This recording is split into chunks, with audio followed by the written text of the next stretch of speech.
Et elle avait décidé qu'on ne pouvait pas rester à Paris, c'était trop dangereux, c'est pour les Juifs, c'était trop dangereux, il ne fallait pas rester à Paris. Il fallait prendre la gare, il fallait prendre le train.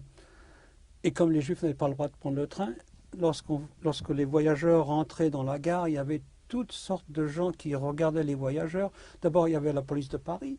Ensuite, il y avait la milice. Il y avait la milice, la police secrète française qui regardait les gens, les voyageurs qui regardaient dans les gares.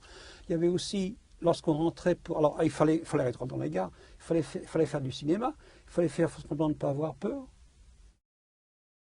Il y avait des inspecteurs qui passaient dans les wagons, qui demandaient des papiers. Peut-être une personne sur 40, une personne sur 50 demandait des papiers.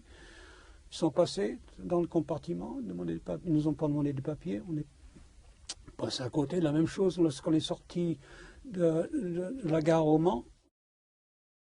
Ensuite, nous avons pris le bus pour aller jusqu'au petit village à Chemiré-le-Gaudin. Et c'est là que nous sommes restés pendant à peu près un an, à la fin de 43 jusqu'à peu près 44.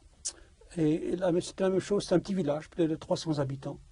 Et on habitait c'est quelqu'un qui nous avait pris comme réfugiés. Ils savaient qu'on était des Juifs, mais dans ce petit village aussi, nous étions des étrangers, absolument. Cette femme qui parlait le français avec un accent terrible, absolument. Moi, je parlais bien le français, qu'à la fin de compte, mais elle parlait français.